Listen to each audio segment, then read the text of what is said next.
Baik, Assalamualaikum warahmatullahi wabarakatuh. Perkenalkan, nama saya Muhammad Dwiranto Sodikin, NIM 2105366152377, offering PAI E30.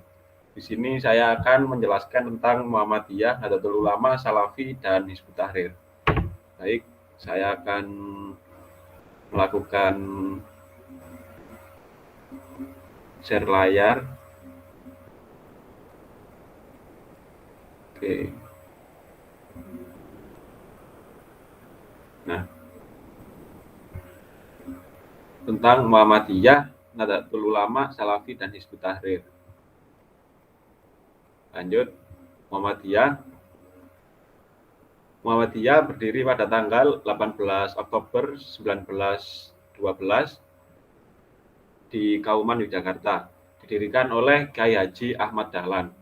Organisasi ini mempunyai tujuan untuk melakukan perintisan pemurnian akidah, purifikasi sekaligus pembaruan Islam di Indonesia. Arti kata Muhammadiyah sendiri adalah pengikut Nabi Muhammad. Lanjut, ajaran dan pemikiran. Muhammadiyah menganut fikih mazhab Syafi'i, tasawuf Al-Ghazali, dan akidah Ahlussunnah wal Jamaah. Kemudian Kiai Haji Ahmad Dahlan juga membaca buku yang ditulis oleh Muhammad Abduh dan Ibnu Taimiyah. Inilah yang membedakannya dengan Kiai Haji Hasyim Asy'ari, pendiri NU. Kemudian basis massa. Kurang lebih 25 juta muslim Indonesia pada tahun 2010 adalah anggota Muhammadiyah. Umumnya mereka berada di perkotaan dan merupakan kaum terpelajar. Kemudian mencakup wilayah Jawa dan luar Jawa. Kemudian pendekatan dakwah Muhammadiyah cenderung menggunakan pendekatan salaf, manhaj as-salaf, dan dakwah menyeluruh, dakwah al-Islam kafah. Kemudian memfokuskan dakwahnya pada pendidikan dan kesehatan, sehingga di Indonesia banyak kampus dan rumah sakit dengan nama Muhammadiyah. Kemudian lanjut, Nahdlatul Ulama. Nahdlatul Ulama sendiri lahir dari kalangan pesantren yang gigih dalam melawan kolonialisme pada tahun 1916 dengan nama awal Nahdlatul Wathon atau kebangkitan tanah air. Kemudian berubah menjadi Nahdlatul Ulama pada tanggal 31 Januari 1926 dengan Kiai Haji Hasyim Asy'ari sebagai ketua yang pertama. Kemudian ajaran dan pemikiran. Nahdlatul Ulama menganut paham Ahlussunnah wal Jamaah. Kemudian dalam bidang tauhid mengikuti Abu Hasan Al-Asy'ari dan Abu Mansur Al-Maturidi, dalam bidang fikih mengikuti 4 mazhab, dan dalam bidang tasawuf mengikuti Al-Ghazali dan Junaid Al-Baghdadi. Kemudian basis massa NU.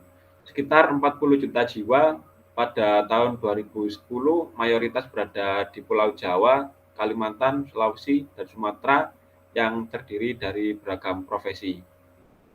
Masa Jam'iyah adalah pengikut NU secara organisatoris dibuktikan dengan KTA. Kemudian Jamaah adalah penganut NU yang loyal mengamalkan ajaran meskipun tidak memiliki KTA. Lanjut, pendekatan dakwah. Dakwah di Nahdlatul Ulama menggunakan pendekatan kultural sesuai dengan kesenian daerah masing-masing seperti wayang kulit, kemudian ada wayang orang, ada ludruk, dan sebagainya. Kemudian Salafi. Latar belakang dipengaruhi oleh gerakan pembaruan yang dilancarkan oleh Muhammad bin Abdul Wahab dan berasal dari Jazirah Arab. Salafi masuk ke Indonesia kurang lebih pada abad ke-19 dibawa oleh ulama asal Sumatera Barat. Ajaran Salafi terpusat pada pembersihan ragam bid'ah, menganggap politik praktis adalah bid'ah, dan meyakini adanya larangan gerakan separatis. Kemudian basis massa. Jumlahnya masih sedikit bila dibandingkan dengan Muhammadiyah dan Nahdlatul Ulama. Umumnya mereka adalah alumni sekolah Timur Tengah seperti Saudi Arabia dan Yaman. Kemudian pendekatan dakwah.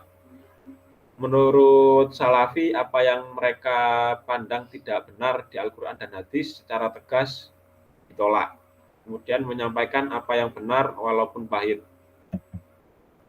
Kemudian yang terakhir, Hizbut Tahrir.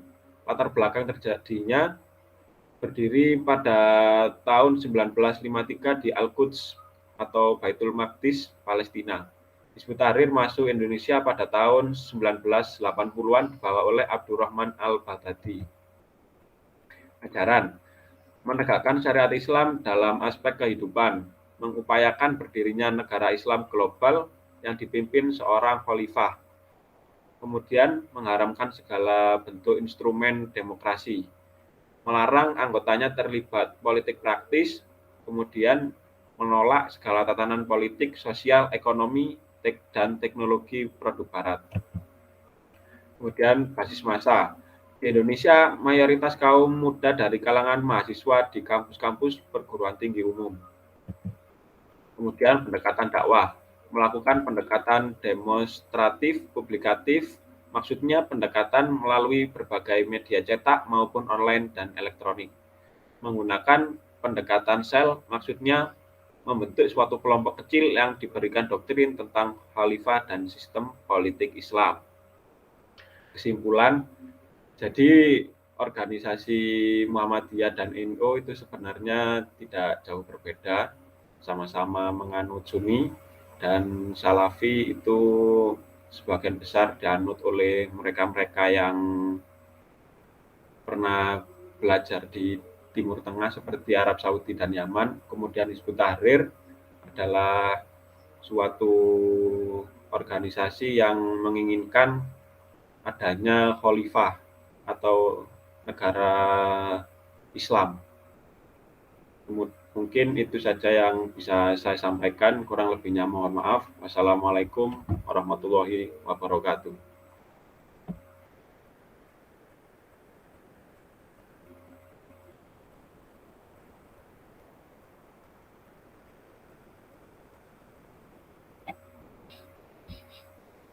Ya, silakan yang bertanya.